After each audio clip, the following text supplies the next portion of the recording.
Ashabi Olose. Emotion like it.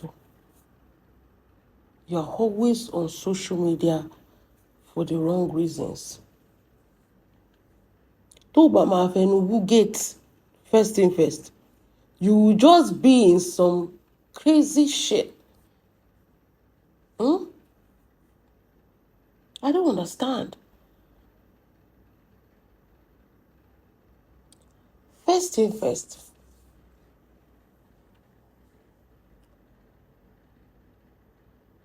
Kí ni ìwọ àti Akeem kí lẹjọ́ ń fà papọ̀ nù? Tí ò bá ń ṣe pé ẹ ti ń ríra yín fín tẹ́lẹ̀, ẹ ti ń tọwọ́ bọ̀dì ara yín. Ni Akeem máa sọ pé òun ò lè pè é láǹtì. Ṣé o ti ṣe nǹkan ìbàjẹ́ sí lọ́wọ́ ni? Why is it always you? Nǹkan táwọn ẹgbẹ́ ẹ̀ máa ṣe with ease. Tó bá dìgbà tiẹ̀, wọn máa fi ẹ́ wọlé. Wo oyè yẹn náà. Bí oyè yẹn ṣe lọ nìyẹn. Wo ìgbà tí àwọn èèyàn lọ China náà. Wo ìsọkúsọ tó ń jáde lẹ́rọ ẹ̀. Wọ́n ti ń ṣe lọ́ṣọ́ China sí yẹn. Wọ́n ti ń ṣe lọ́ṣọ́. If you don't respect yourself, how are people going to respect you? If you don't respect yourself.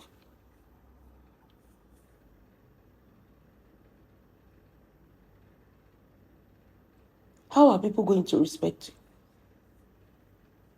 Wo bá Akeem ṣe ń bojú ẹ̀jẹ̀ lórí TikTok. Ẹ máa sọ pé gbogbo nǹkan ní cruise. Ó ní ó lè bóun lọ́mọ. Ó ní ṣó ilé ọkọ ló wà. You know, there are some things that you don't say to women. Kì í tẹ́ ẹ ṣe èjì tó wà yẹn. Nínú worker course, ìwọ money months Fọlá bẹ́ẹ̀ ṣe ń kóra yín kiri yẹn. Ìwọ ló yẹ̀jẹ̀ jù lórí social media. Ara ẹ gbàwọ̀ sí Ashabi Olose. Ìwọ ló máa ń stay ní group yín yẹn. Because ó show bí pé o ní class kankan. Bẹ́yìn ṣe bí gbogbo Fọlá ní steez jù ẹ lọ. Bí Akeem ṣe bá ẹ sọ̀rọ̀, kò lè bá Fọlá sọ̀rọ̀ bẹ́ẹ̀. In fact, kí ló máa jẹ yóò tó máa bá wọn ní mọ̀ sọ̀rọ̀ bẹ́ẹ̀.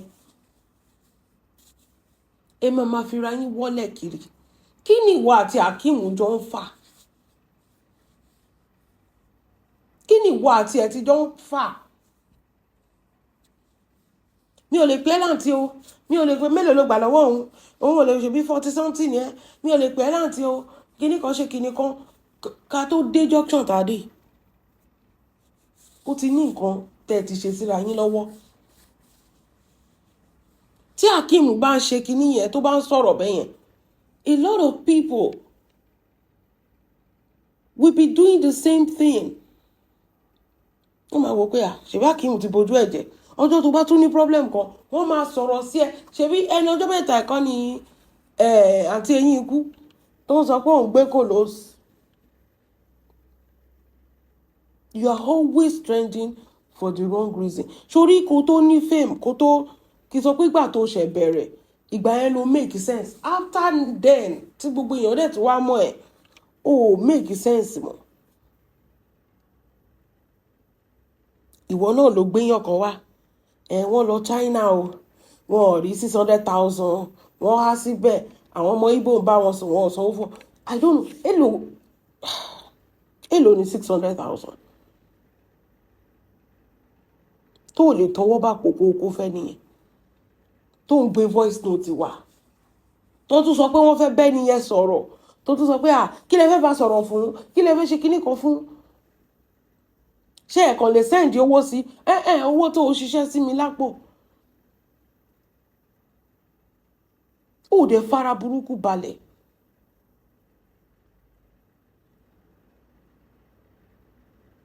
Ó dẹ̀ fi ara burúkú balẹ̀.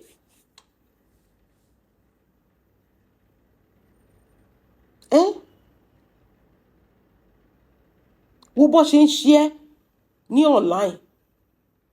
Ó wá jókòó síbẹ̀. Wọ́n wá in fact tó bá wọbẹ̀ tọ́mọ yẹn bá sọ̀rọ̀, ó yẹ kó kúrò ńbẹ̀ ni. Ó dẹ̀ mọ̀ pé Akeem ò ní filter. wọ́n tún wá sọ pé wọ́n fẹ́ bá ẹ bẹ Akeem mo ní of course wọ́n gbọ́dọ̀ bá ẹ bẹ Akeem náà wọ́n ní wọ́n fẹ́ bá ẹ bẹ Akeem o wo bó ṣe ń sọ̀rọ̀ bíi pé ò já mọ́ nǹkan kan Àṣàbí Ọlọ́run ó kàn rí fẹ́rẹ́gẹ̀dẹ̀ ní ò tó nǹkan kan ò tó nǹkan kan lójú anybody respect yourself now àgbà ipò àgbà ló yẹ kó ti máa bá fíìmù wo ló ń wá kiri àbí kí ló ń wá kiri tó wá sọ̀rọ̀ ẹ di aláwàdà adìyẹ láàrin àwọn ọmọ kéékèèké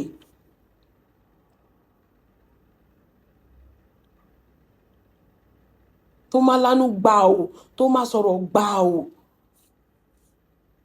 ìgbà tó bá ti lè lánú ẹ gbà o tó sọ̀rọ̀ gbà o of course àwọn ọmọ yẹn náà máa lánú gbà o láti sọ̀rọ̀ gbà o náà sí ẹ.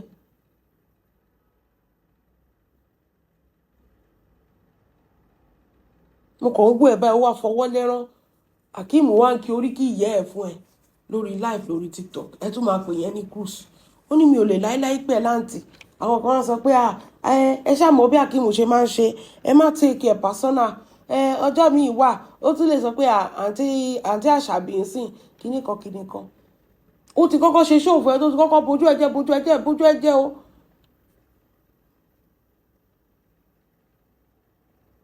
ìwọ ló máa ń kó ẹ̀gbin lọ bá àwọn gúrùpù yẹn.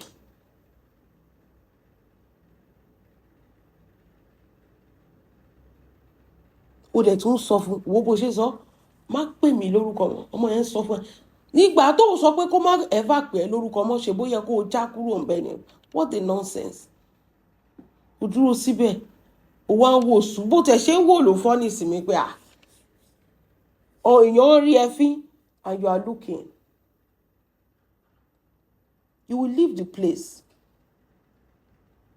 Tàbá tún máa rí sìn àti máa fìdí gbòdì pẹ̀lú ọmọ yẹn kò lè respect yín náà ó ti rí yín bẹ́ẹ̀ náà ni ọmọ tó tún bẹ̀rẹ̀ lọ́wọ́ ẹ̀ pé ṣé ilé ọkọ ló wà ní o ò sí ilé ọkọ náà tó tún ọ̀gá kò lè respect yín torí ẹ ti wọ́ ara yín lẹ̀ níṣojú ẹ̀ gbogbo yín lẹ ti ní àṣírí lọ́wọ́ ẹ̀.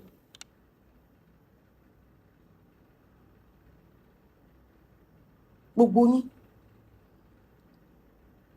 ẹ̀rí tí gba ojú abẹ náà bó ṣe bojú ó tún ti dé báwọ̀ báyìí Àṣàbí ó ṣe yóò mọ̀ àwọn pẹ̀lú àwọn tó ń bá rìn yẹn you see all those women classy you will not see them in this trash tó ń ṣe you have your business now so kí ló tún nídìí gbogbo nonsense tójú ẹ̀ rí yìí fún. You will never see Fọlá kẹ̀ Fọlá tó ń gbé ẹ̀mí Lizzy gbóná wá sọ̀rọ̀ ẹ̀ di kínní kò bọ́ ṣe wọ́n ń pàtó wọ́n ń bá ẹ bẹ Akeem wọ́n ń bá ẹ bẹ ọmọ inú ẹ̀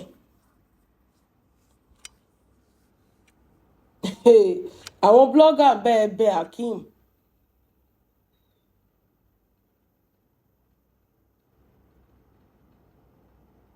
ó wá jókòó ó wá ń wò ó wá fọwọ́ lẹ́rán Akeem wá ń korí kí ẹ fún ẹ àǹtí ọ̀dẹ̀ àǹtí àgbàyà mi ò lè pẹ́ láǹtì orí ẹ̀ ò pé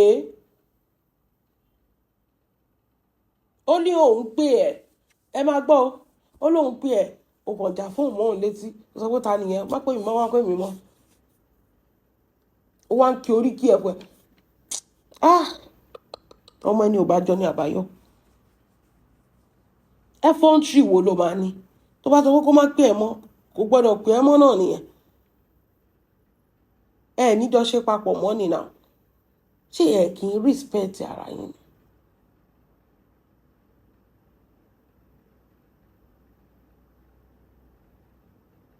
ṣé kì í respect Àṣàbí it get worse so it doesn't get better. It get worse from here. Kò kí ń get better o. Nísìn tí Akeem ti ṣe tó ti jẹ lọ, àwọn ẹni tó kù náà máa sọ pé ẹ wo ẹ tójú ẹ mọ́lẹ̀.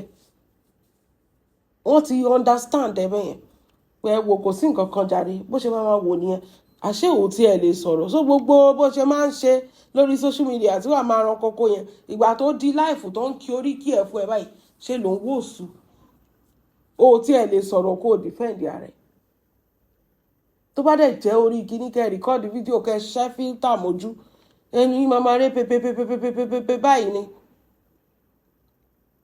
wọ́n bá ẹ bẹ ọmọ inú ẹ pé kó jọ kó dáríjì ẹ orí mi tún gbóná wá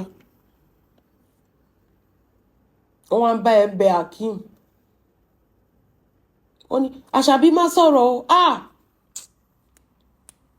Ọlọ́run ó yẹ kó dẹ́ ẹ̀dùbúlẹ̀ kan kó ẹlẹ́gbà bí díẹ̀ ṣe rí ẹ̀rìmọ̀ yẹn kó dẹ́ ẹ̀dùbúlẹ̀ kan kó ẹlẹ́gbà Àṣàbí má sọ̀rọ̀ o jẹ́ kí Akeem má sọ̀rọ̀ tẹ bá rí bá Akeem ṣe ń sọ̀rọ̀ ẹ máa rò pé Akeem ju Àṣàbí ọlọ́ṣẹ́ lọ a máa bẹ́ẹ̀ bẹ Akeem má wọ́rì má sọ̀rọ̀ o ṣàfilẹ̀ ó ń bínú ni kíní kan ọmọ yẹn kò bọ̀ ẹ́ mo fẹ́ bẹ̀rẹ̀ nǹkan lọ́wọ́ ẹ̀ ṣé ìṣe pé o ti ṣe nǹkan àṣírí sí lọ́wọ́ tí kì í ṣe pé o ṣe nǹkan àṣírí sí lọ́wọ́ because o lè sọ fún mi wípé the same Àṣàbí tó jẹ́ pé ẹnu ẹ̀ báyìí bíi razor ni òun náà wá ń kóyà fún ní life tó wá ń wò tí ò lè sọ̀rọ̀ tó tún porúkọ ẹ pé Àṣàbí máa pè ẹ́ tó sọ fún pé kó má pè ẹ́ láṣàbí tọmọ yẹn tún sọ pé Àṣàbí máa pè ẹ́ kí ló fẹ́ ṣe sí ọmọ ò ní délé pé o ìmí ẹlẹ́yà tí mu ò ní sùn dáadáa ní ọjọ́ yẹn mọ́jú ṣe ni àǹtí wa wá gbọ́wọ́ lẹ́rán tó bá dẹ̀ pé kó kanra máwọn tó lọ ṣolóṣó ní China wa wọ́n ní ẹ lọ ṣolóṣó ní China wọ́n ní olóṣó lẹ̀ ṣe ní China sí wọ́n ní ẹ máa dira ẹ máa wọṣọ ẹ máa lọ ṣolóṣó ní China àṣọ ò tiẹ̀ lé ojú gbà mí tì fún ẹ o mi ò mọ bó ṣe bára ẹ ń bẹ yọrọ ẹ kúrò ń bẹ ṣe ló dàbẹ ni pé ò ní class the same tó máa ń ṣe bẹ́ẹ̀ yẹn fún ẹ online ojú wo ló fi máa wo àwọn ọ̀rẹ́ ẹ tó ń tẹ̀lé ẹ wọ́n pé àwọn wọn ní class jàre ẹ bá wo bó ṣe ń bójú wọn jẹ́ online tọmọ kékeré ń pè wọ́n lórúkọ tó ń rí wọn fín Akeem rí ẹ fín Akeem rí ẹ fín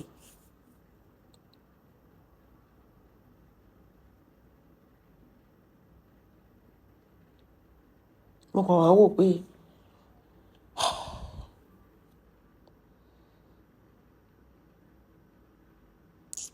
bí mo ṣe láìkẹ́ tó ni mi ò fi fẹ́ sọ̀rọ̀ sí ẹ torí o tiẹ̀ ti jẹ́ more than enough lọ́wọ́ Akeem tó bá jẹ́ pé mo fẹ́ fi kún ni wàá máa ké ni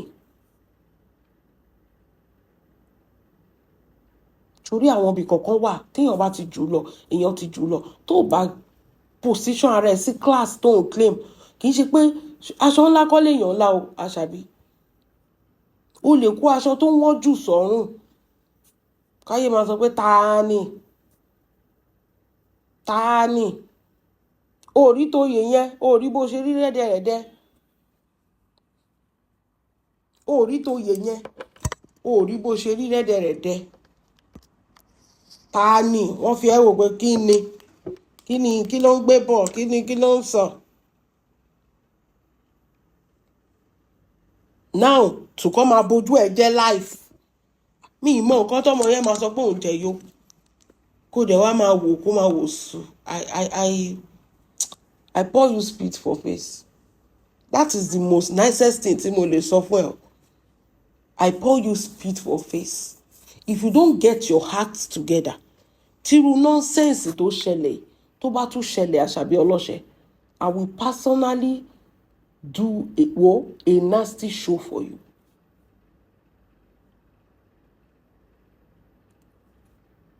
Ọlọ́run ti gbàdúrà ó ti gánú ayé ó ti ń bá wọn tó gánú ayé rìn ṣó mọ̀ ìwọ náà ó ti ní ṣọ́ọ̀bù ó ti ní business ẹ ìwọ náà pọ́n rẹ lé náà díẹ̀ jọrọ ẹ kúrò nu ọmọ àṣà tó jẹ́ yẹn náà wá jọrọ ẹ kúrò nu gọ́tà. They keep dumping you in the gutter. They keep dumping you in the gutter. Kí ló gbé sọ́wọ́ Akeem tó fi máa rí ẹfín bẹ́ẹ̀ yẹn?